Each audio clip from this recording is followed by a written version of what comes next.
इस दरिंदा सिर्फ बंदे ने जब बच्ची को अकेले देखा है तो उसको पकड़ लिया। पुलिस जो है वो रेड अलर्ट हो जाती है कि ये कोई बच्ची का मामला है, एज भी उसकी छोटी है। खुद जो है, जब मुलज़िम जो है या मुजरिम जो है, या खुद को चाबी देता है जी इसके अंदर भी आप देख लें ताकि किसी को उसके ऊपर शक ना हो। जब वो उस घर में देखते हैं तो उन्हें एक शॉपर बैग मिलता है, तो उसको खोलने में पता चलता है कि उसमें उस बच्ची की लाश है। ओहो।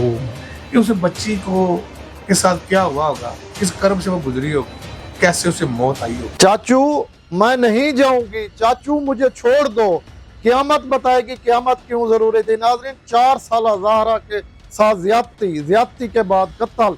नदीम जट नामी बंदे ने, सफात कातिल था, उसने बच्ची के साथ ज्यादती करने के बाद उसे कत्ल कर दिया। नाज़रीन, हमारे साथ सीनियर एडवोकेट शेख बाबर साहब मौजूद है जो हाई कोर्ट में एक रेट करने जा रहे हैं। जो रेट का मतन होगा वो ये होगा कि जो मुबैना तौर पर या ज्यादती करते हैं बच्चों के साथ, उनको एक चौक में फांसी दी जाए। अस्सलाम वालेकुम सर। वालेकुम सलाम। सर शुक्रिया, आपने अपना टाइम दिया। सर ये पहले बताइएगा, आप इस केस पे बड़ा काम कर रहे हैं, ये बच्ची के साथ ज्यादती कैसे हुई, ये वाकया कैसे पेश आया? ये वो ऐसे पेश आया कि एक बच्ची घर से पिछड़ के जाती है अपने भाई के साथ। अब भाई आगे जा रहा है और बच्ची पीछे है। बच्ची की एज है 4 साल। इस दरिंदा सिर्फ बंदे ने जब बच्ची को अकेले देखा है तो उसको पकड़ लिया। अच्छा, अब भाई जो है वो उस जगह पर अपने जहाँ पर ट्यूशन पढ़ता है उस डेस्टिनेशन पे पहुंच गया है। कुछ देर इंतज़ार वो करता रहा। जब उसकी बहन ना आई तो उसने आके वापस घर वालों को बताया कि जी वो घर पे वो वहाँ पर ट्यूशन वाली जगह पर नहीं पहुंची। अब उसकी तलाश शुरू होती है। पहले तो घर वाले इधर तो खुद तलाश करते हैं कि बच्ची कहीं खेलने के लिए ना चली गई हो, लेकिन उस दौरान जब उन्हें पता चलता है कि वो कहीं से नहीं मिली तो पुलिस को इतला करते हैं। पुलिस जो है वो रेड अलर्ट हो जाती है कि ये कोई बच्ची का मामला है, एज भी उसकी छोटी है, तो कोई मिसहैप ना हो गया हो। और होता भी इसी तरह से ही है कि उनकी तलाश के बाद, काफ़ी तलाश के बाद, जब उन्हें कहीं से इस बच्ची के स्वाद नहीं मिलते, हथेली करने में कामयाब होती, तो इसके लिए एक प्रॉपर एक रेडिंग पार्टी जो है वो तश्कील दी जाती है पुलिस की तरफ से। अच्छा, वो अब एक एक घर को तलाश करते हैं कि जहाँ से उन्हें ये शवाहद मिलते हैं कि जहाँ से वो बच्ची गई है। अच्छा, वहाँ से एक सीसीटीवी कैमरे से उन्हें कुछ आवाज़ें ट्रेस होती है जिससे वो कह रही है कि चाचू मैंने नहीं जाना। अब उसके इर्द गिर्द पुलिस वाले अपना घेरा तंग करते हैं, तलाश शुरू करते हैं। अब इस बदबख्त इंसान ने, जो कि पुलिस वालों के साथ और बदई उस बाप के साथ, जो कि बदई है जिसकी बेटी को इन्होंने, इस बंदे ने ज्यादती के बाद कत्ल किया, उसके साथ मिलकर ढूंढना शुरू कर दिया। अब इसी घर के साथ, इसके घर के साथ मुलक्का घर है जिसके बाद ताला लगा हुआ और वो वीरान है। अब ये खुद जो है, जो मुलज़िम जो है या मुजरिम जो है, ये खुद को चाबी देता है जी इसके अंदर भी आप देख लें ताकि किसी को उसके ऊपर शक ना हो। अच्छा, उसने कत्ल भी किया, ज्यादती भी की और साथ ढूंढ भी रहा है, पूरा हमदर्दी भी की हुई है, सोच भी कर रहा है साथ। बिल्कुल जैसे ही हुआ। जब वो उस घर में देखते हैं तो उन्हें एक शॉपर बैग मिलता है, तो उसको खोलने में पता चलता है कि उसमें उस बच्ची की लाश है। ओहो, अल्लाह अकबर। यानी कि इस दरिंदे ने, हैरानगी की बात यह है कि इस दरिंदा सिर्फ इंसान की अपनी भी बच्ची है, उसकी भी उम्र इतनी है। अस्तगफुरुल्लाह। ये बात कहते हुए इंसानियत शर्मा गई होगी कि दुनिया में कैसे कैसे अमल हो रहे हैं कि हम लोग शायद वाकई क़यामत के करीब तरीन आ गए। सर, जब डीएनए टेस्ट भेजे जाए तो वो भी तस्दीक हो गई है कि वही नदीम जट ने, जो एक चरस भी पीता है, एक स्कूल में मुलाजिम भी है, माली की मुलाजमत करता है एक स्कूल में, तो उसी बंदे ने ज्यादती की है और कत्ल किया है। पुलिस ने तस्दीक भी कर दी है। जी बिल्कुल।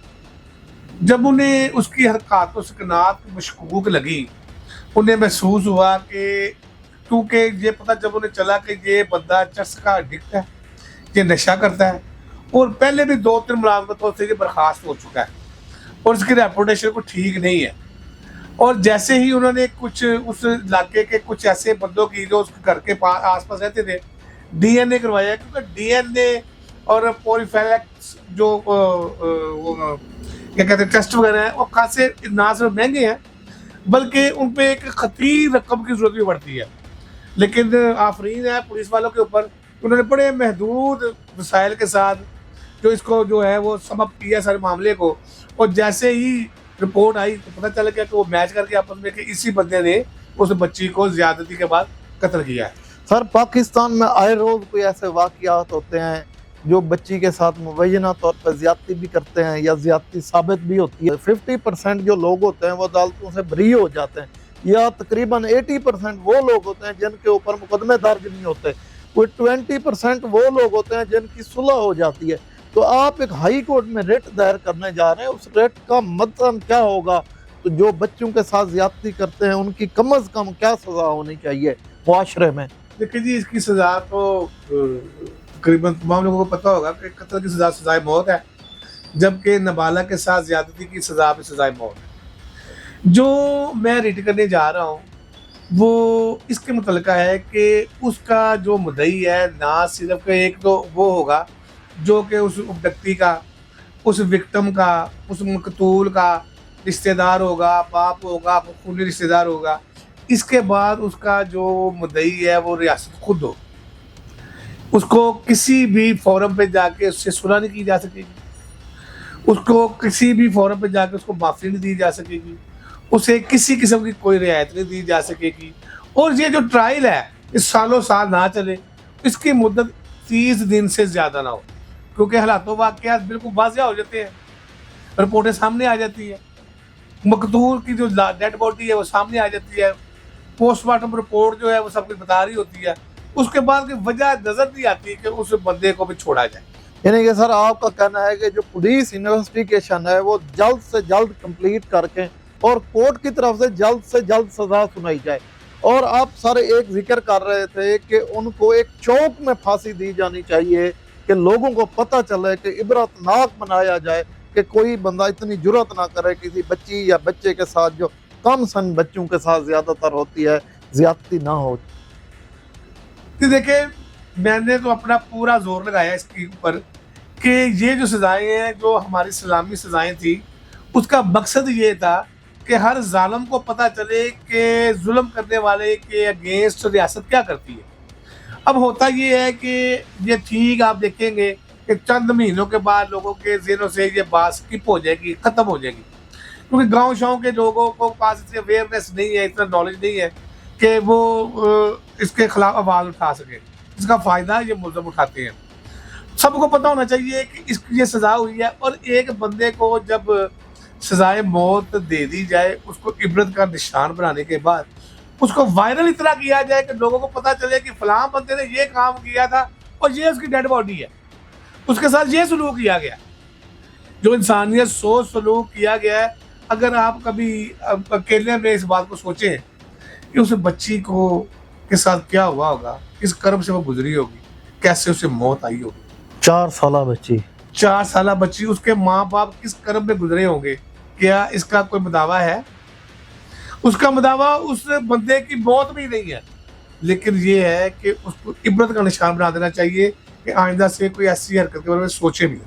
जी नाज़रीन, आप लोगों ने गुफ्तगू सुनी। शेख बाबर साहब एडवोकेट हाई कोर्ट हमारे साथ मौजूद थे। वो एक रेट दायर करने जा रहे हैं जिस रेट का मतन ये होगा कि जितने भी ये कम बच्चों के साथ रेप होते हैं या ज्यादती होती है या कत्ल होते हैं, उनका फौरन ट्रायल चले, और फौरन ट्रायल चलने के बाद फौरन उनको सजाएं दी जाएं और फौरी तौर पर उनको फांसी पे चढ़ाया जाए, ताकि इबरतनाक उनको सजाएं मिले, ताकि लोगों को पता चले और कोई इतनी जुर्रत करके ऐसा कदम ना उठाए। इसके साथ अपने मेज़बान मज़हर अब्बास को दीजिए इजाज़त। अल्लाह हाफ़िज़।